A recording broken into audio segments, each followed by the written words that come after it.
Hi everyone and welcome back to my channel. Today's video is going to be another installment of my revisiting series. So this is a way for me to look back at palettes that I haven't used for a while and see if I still like them, if I still love them, what are my thoughts after a while. So I try to keep a regular rotation of the palettes that I use, but there's definitely things that I prefer and things that get kind of pushed aside. So this is hopefully a way for me to revisit something and see if I still love it and give you inspiration to re-look at your own collection and use things. And if the thing is still available, then you have a long-term view of it as something, sometimes videos on old palettes aren't very common on YouTube. So today's video is going to be on the Natasha Denona Triochrome palette or Triochrome palette.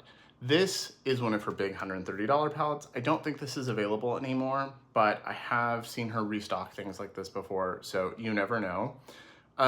If it is still available, I'll have it linked down below in case you are interested. I did buy this during a buy one, get one free, so I got this, or buy one, get one. Yeah, so I got this with Circo Loco, so I paid $65 for each.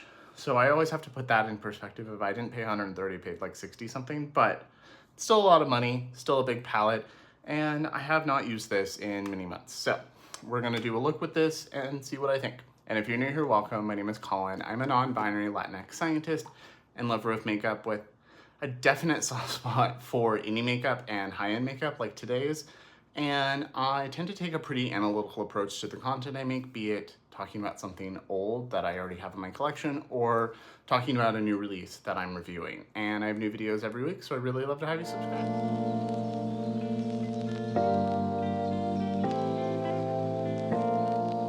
Okay, so I'm gonna do one look. Should be fairly straightforward. This is not the most complicated palette as far as color story from Natasha. So I think I already know what I wanna do.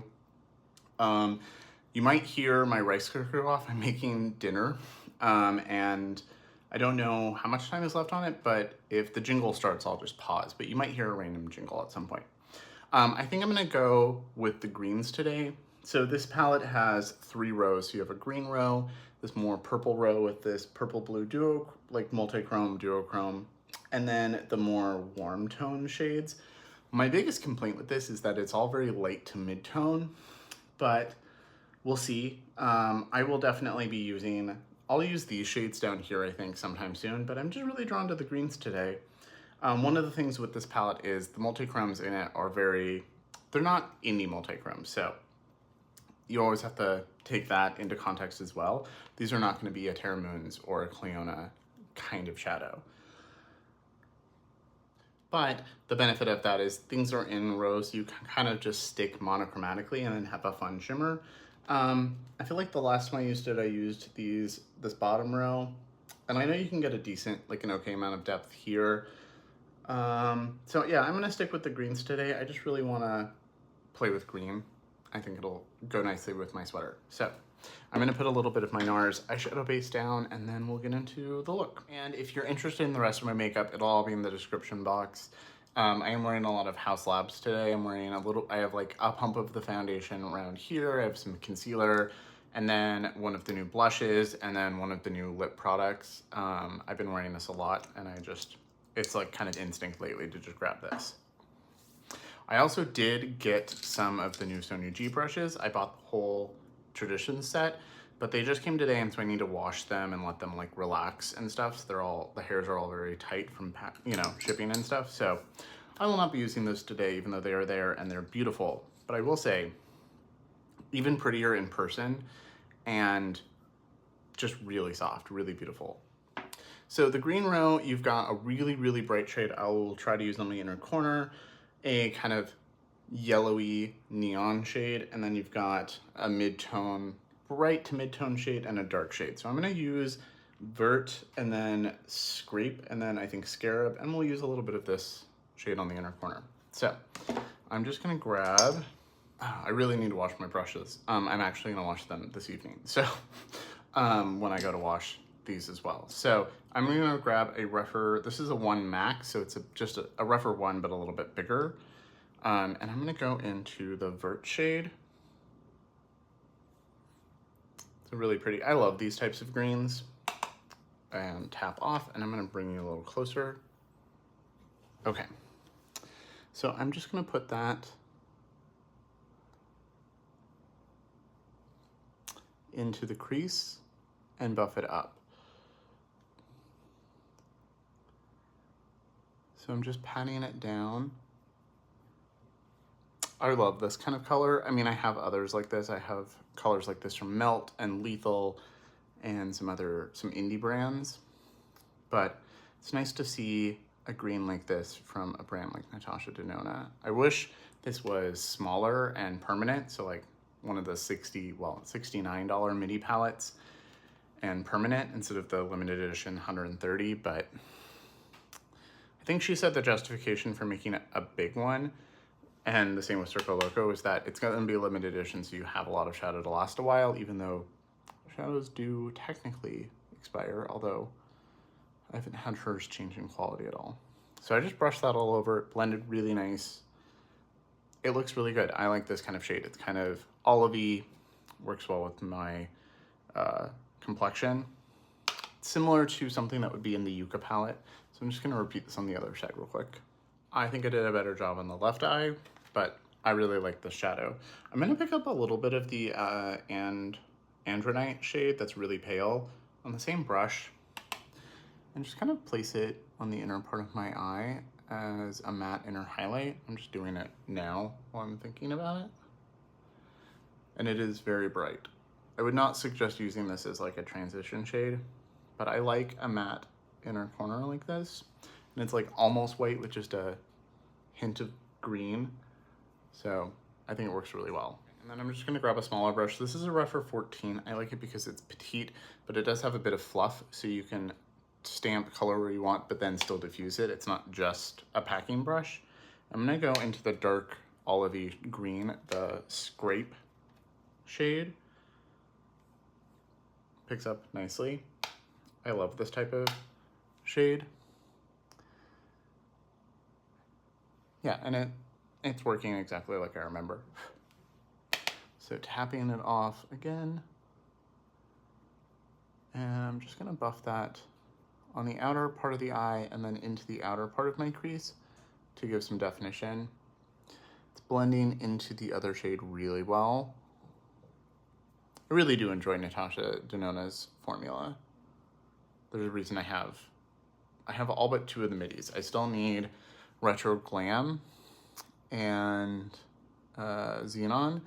I just didn't want to pay full price for either of them. I mean, I never really like paying full price for any of them, but those in particular didn't feel like something I'd use enough to pay full price for. That looks really nice. You could also just start with that and blend the edges. I sometimes do that, but yeah, I really like that. Okay, I'm gonna do this on the other side. And you can, if you see, you can put just a little bit and really feather it in. So you can really build if you want, but they are pretty pigmented if you pick up enough. And if you're ever worried about the blend, just go back in with your first shade lightly and buff over, and you'll get a nice gradient. Okay, really like the way that looks. The mattes are still performing really well. 2 years later, like I think this has a year shelf life, maybe 2 years, but they're still working just as well, you know, 2 years later. So this is the benefit. I feel like cheap eyeshadow formulas can be okay, but they tend to like lose their quality quickly, and more expensive formulas just tend to retain their quality longer, is what I've found so far in the last, you know, few years of using makeup. So I don't remember how well this picks up on a brush, so I'm just gonna pick up my go-to shimmer brush.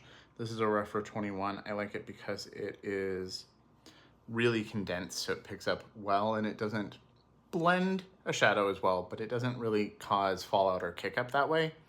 Picked up really nicely, and I could use a sticky base. Actually, you could do a really nice all matte look, and instead of just putting it on the inner corner, put it on the lid.